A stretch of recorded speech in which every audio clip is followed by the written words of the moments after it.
way adag tahay in badi aynu si fudud ku fahmno in qofkaani uu haayo jacayl.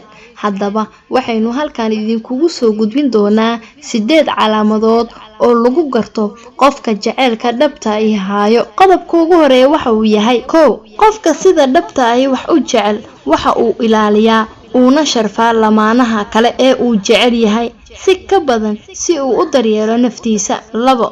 Lamaanaha aad sida dhabta ah u jeceshahay waxa uu noqdaa qofka ugu dambeeya ee aad ka fikirto habeenkii iyo kan ugu horeeya ee aad ka fikirto subaxii. 3. Qofka jacaylka rasmiga ah ee uu haleelo waa uu ilmeeyaa markasta ee uu soo xasuusto lamaanaha uu jecel yahay isaga ama ayada.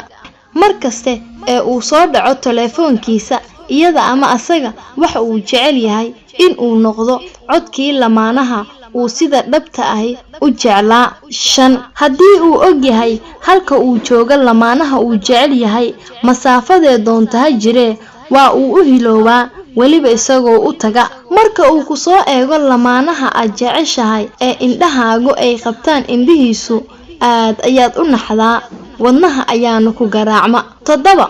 Uma quuro qof wax jecel lamaanaha uu jecel yahay been qiyaamo iyo quursi. Sidoo kale guusha horumarka nafsadiisana waxa uu u arkaa isaga oo hantay oo ku guuleystay kasbaday jacaylka lamaanaha uu jecel yahay. Qodobka 8aad ee ah qodobka ugu dambeeya ee calaamadaha lagu garto qofka sida dhabta ah oo u haayo jacaylka waxa uu noqonayaa waqtigiisa qaaliga ah iyo waliba naftiisaba waxa uu u huraa lamaanaha uu jecel yahay. waad ku maasan tahay daawashada muuqaalkan daawade.